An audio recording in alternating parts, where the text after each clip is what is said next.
Fachibe, ils ont un accord mon côté où il est qui accord il y a un peuple le 24 janvier. Tant après un serment devant le peuple congolais, ou un accord à ça un peuple congolais. À ça garant la constitution d'Abisso, à ça garant de la nation, mais à côté que soi-disant accord ou attente moi songolo pakala et ya que le peuple congolais comme souffrir à côté kamoté. Pour bah eux monsieur va bien à soi-disant encore ezaki eloko ya gouvernance. Boza na majorité biso toza na ngwende toza ndeni ne pomboka et avancer toza ba congolais to bomanate yango wana ndesa maki pe bato nyonso bavanda ki même na ba institution ba romona que mokonzi mboka atikali ko ça la différence entre ministre FCC cash bango nyonso ba ministre na ye. Et puis chose qui est quand même choquant, tant aux ministres vous êtes quoi appartenir à la famille politique na yoté. Ngai ton na okita na podium ton na zongi na ngona ministre na za sur ya AVCT na za mboka mobimba Congo. Donc ba ministre ba ko kota na ba guerre ozo salama entre parti songolo ou tendance songolo. Mais tout moni ou salami yango entre temps na ko donc malgré ça na ko pesa quand même des copies mabilu longonia pour na ndenga yaki prestation de serment pour alaxa qui indépendance d'esprit na ye. Depuis mon Mboka a commis, tout le monde gouvernement les a constitué. Tout le monde jeunesse, ils ont place nango. Les gens qui ont gouvernement, bah jeune, au moment où on a mis sa tourisme Mazana, il est très jeune. Sokotali même, bah oh, bah zaka nanga momosusu, ti bah réunir pendant 18 ans, bah so bah jeune na bangote. La vraie majorité yango, où ils a peuple, où ils votent Mokondi. Pé Mokondi Abima, chef de l'État, chef des armées, commandant suprême, magistrat suprême. Et ça grâce à la population oyo. Les vraies majorités yango oyo. Lundi ba constitution et kobanda. Biso nyonso peuple congolais tozala totala. Tozela retomber à ba consultation wana. Na sima retomber wana oyo mokonza kotanga osala adresse na ye. Kwa koloba biso de majorité to ko appuyer yango pour des changements réels et ça la manamboka oyo. Mboka oyo congolais mo ka kotika ba congolais mususu azate. Mutazana makoki.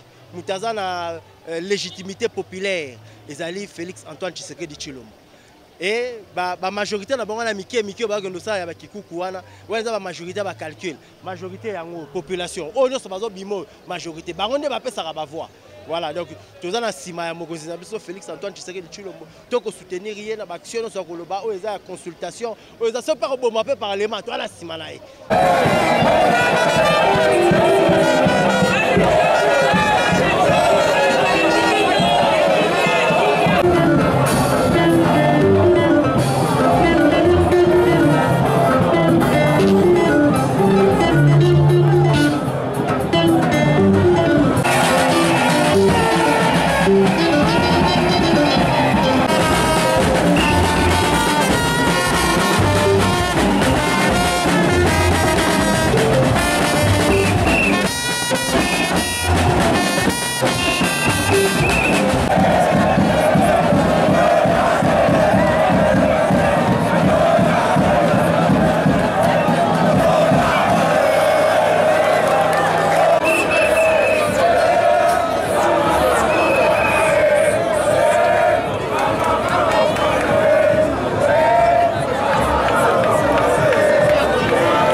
junior ya noir.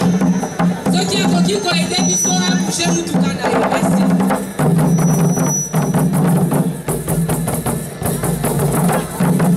Kolo for junior ya noir.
AVC viva! AVC viva!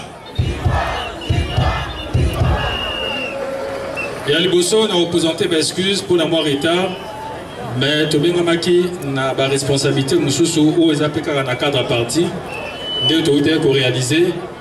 Pe na repé Sabino sous merci mingi pour malgré moi na monnaie que AVC est appena parti na biso. AVC viva! AVC viva! AVC viva! Mais son batangi mwana ba robo sortanga maman na été. Le rôle à AVC abima na liboma UDPS. UDPS viva! UDPS viva! UDPS viva! Merci Mingi. Tosangani awa lelo parce que biso nyonso toza bana ya Congo. Mokonzi ya mboka, son excellence Félix Antoine Tshisekedi Tshilombo. Fachibe! Fachibe! Le Rangers. Pour le Rangers, Aza Moutou Oyo, tant qu'il na terrain, Azo balisé terrain pour ma troupe. Biso na simato ba koleka. Donc le grand combattant Fachi Béton, le Rangers. Moukoula le 23 Asaki discours. Discours wana et tout chaque Congolais nyon sonné si kazali. Toza na vérité moko c'est que mokonza mboka mingi ba ebiete abanda combat kala.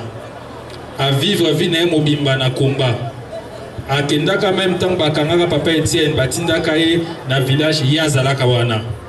Donc toute sa vie amena on a combat pe abanda ko bunda pe aza ko continuer ko bunda pona bola mboka. certes nous avons un gouvernement mais awa nazolo batek étant que ministre nazolo étant que autorité morale il y a autre vision du Congo. Donc on a le 23 à lobby qui est la consultation populaire il faut salement. Donc à vous consulter certains leaders de façon à côté là n'engembo kapo kenemalamu. Parce que jusque là na 2 ans au pratiquement il y a beaucoup de salami. Il y a beaucoup de décrété qui ont gratuité de l'enseignement. Mingi bazolinga comment dire kitisamo ko pesamo valeur na moté. Gratuité de l'enseignement au moment où nous parlons il y a presque 4 millions il y a bana. O bazay ko bakotanga te o lelo ba koma na nzela classe. Gratuité de l'enseignement place bat bazara ko futa mbongo. Pour bana batanga mbongo wana ekoma lelo ekosomba lipa ekosomba koka ekosomba brique et ekosomba mutuka. Deuxième mesure à makasi mokondambo kasala ki sous par rapport il y a santé. Au moment où nous parlons plus de 2500 médecins baza alignés au baza kozwa mbongo na bango et ça m'a jamais na mboka na biso. Par rapport il y a revenu à enseignant. Enseignant baza qui entre 40-50 $, lelo baza au moins à 170 $. Pe baza na retard à terre à mon côté. À part ça, par rapport il y a état de droit.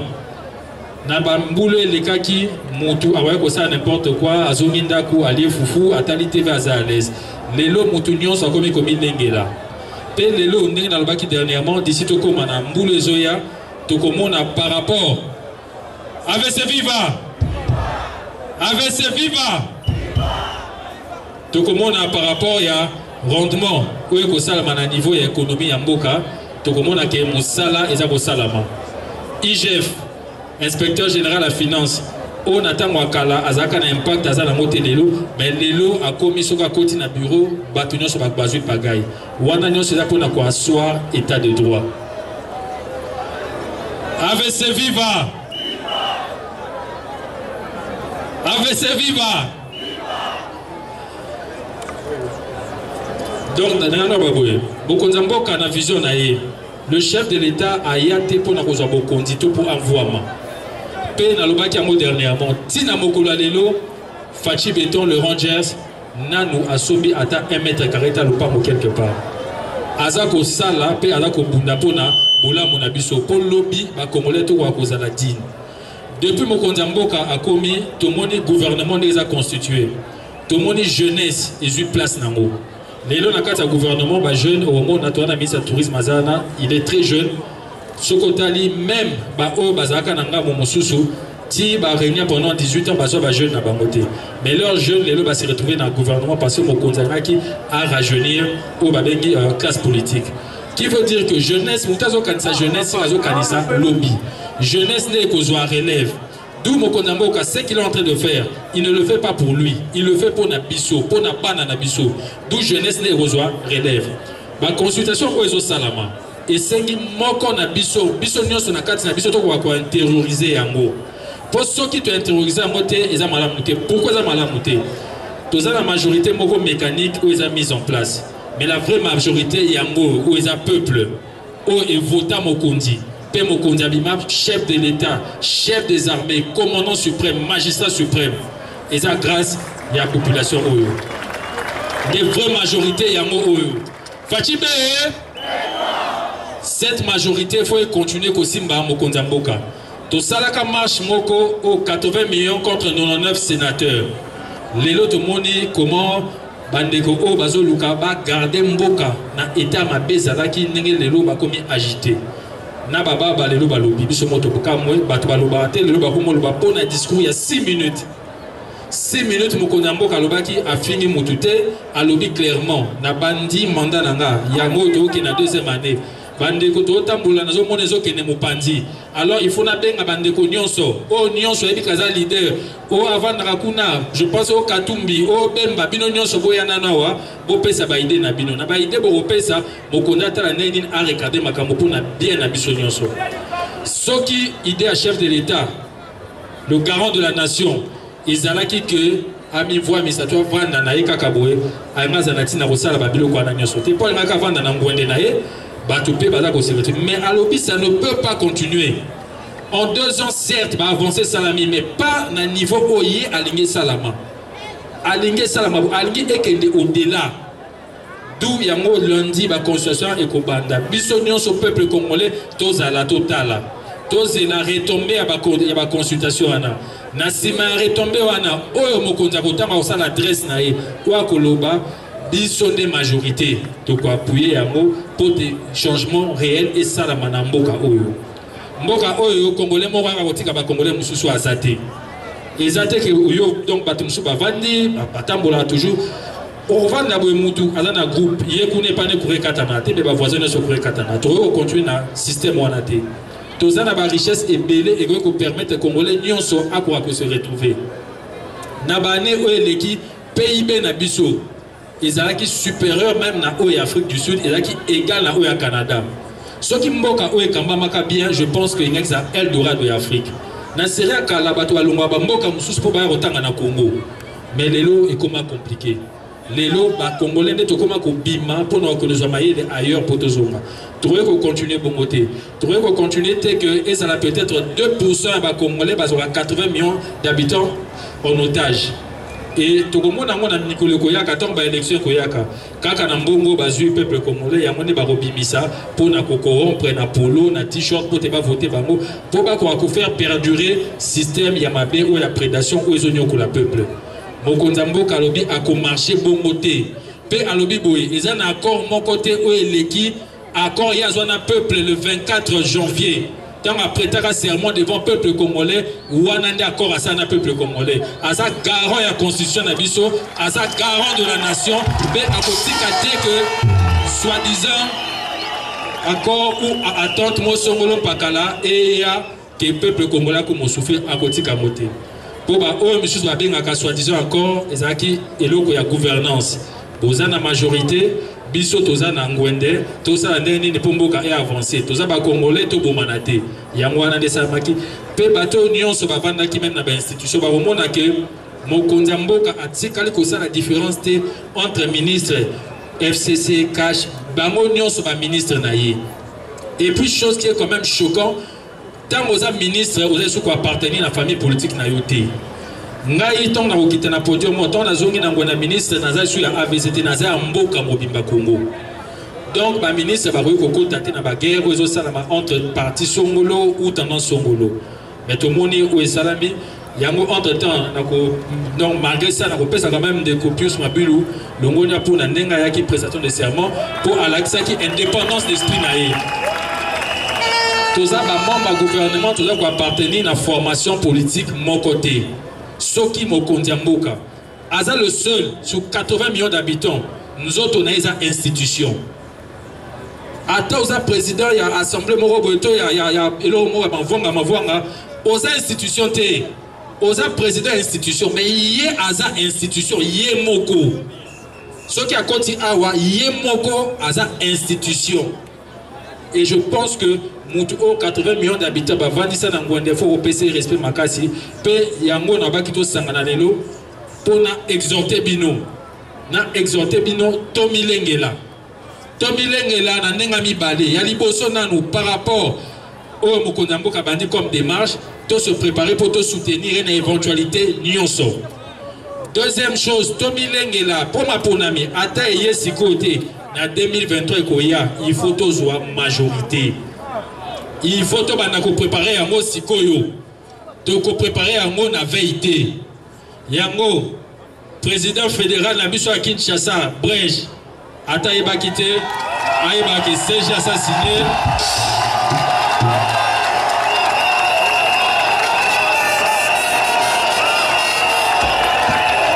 AVC viva. AVC viva. AVC viva. Président fédéral Nabiso à Kinshasa. Interfédéral à Kinshasa.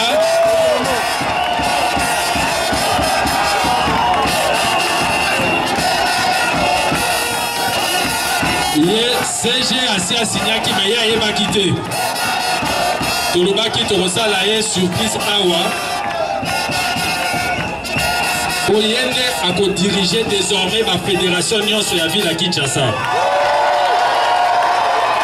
Yende, il faut abomisa ba candidat na biso pour na maponami na ville à Kinshasa.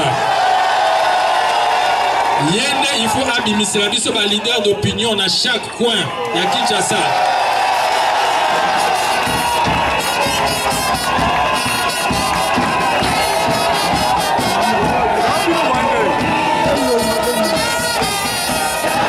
AVC viva!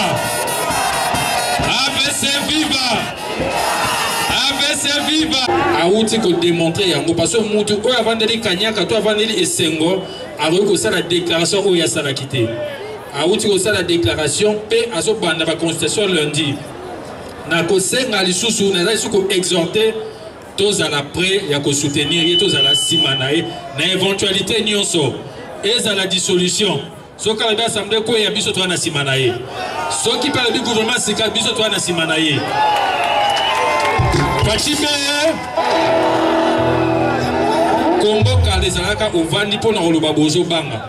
Mais lelo to banga raté ba police ba koma ba dekona biso. Nani apesi biso makasi oyo ebe mokonza mboko to pona. Lelo e koma opposition aka sali meeting asali na Saint-Thérèse bato batondi to epe to pesi ba mai to encadrer ba mo bakendako. Sérieux biso ana ezaka lacrymogène wapi. Parazana azwa ya mona ngondo kutu azwa. Donc pour dire que l'élo démocratie ils a vanda malembe okomona mutaleki na TV d'ailleurs mokonda mboka longwa salabwe liberté d'expression à limite nango ils a tolérable. Mais je vous dis que mokondi oh biso moto ponaki je suis convaincu que Aouta et Panzambe a posé acte moi liboso azu peuple a pc na maboka nzambe et salamana na mboko. Mokonzi waza na humilité sur la côté de l'église à chaque mabolongo na nasi. Yango nzambe azo matise face à badongola miso. Yango na ko senga soki to cheboyi. Liboko mati, liboko mata. Liboko mata. Ouais le 2023 to kolonga yango makasi. Tango to kokoma na moment na babiloko yo majorité mécanique aux ala sous-souté. Et aux ala majorité à solo. AVC viva! AVC viva! Fachime! Le Rogers! Je vous remercie encore énormément.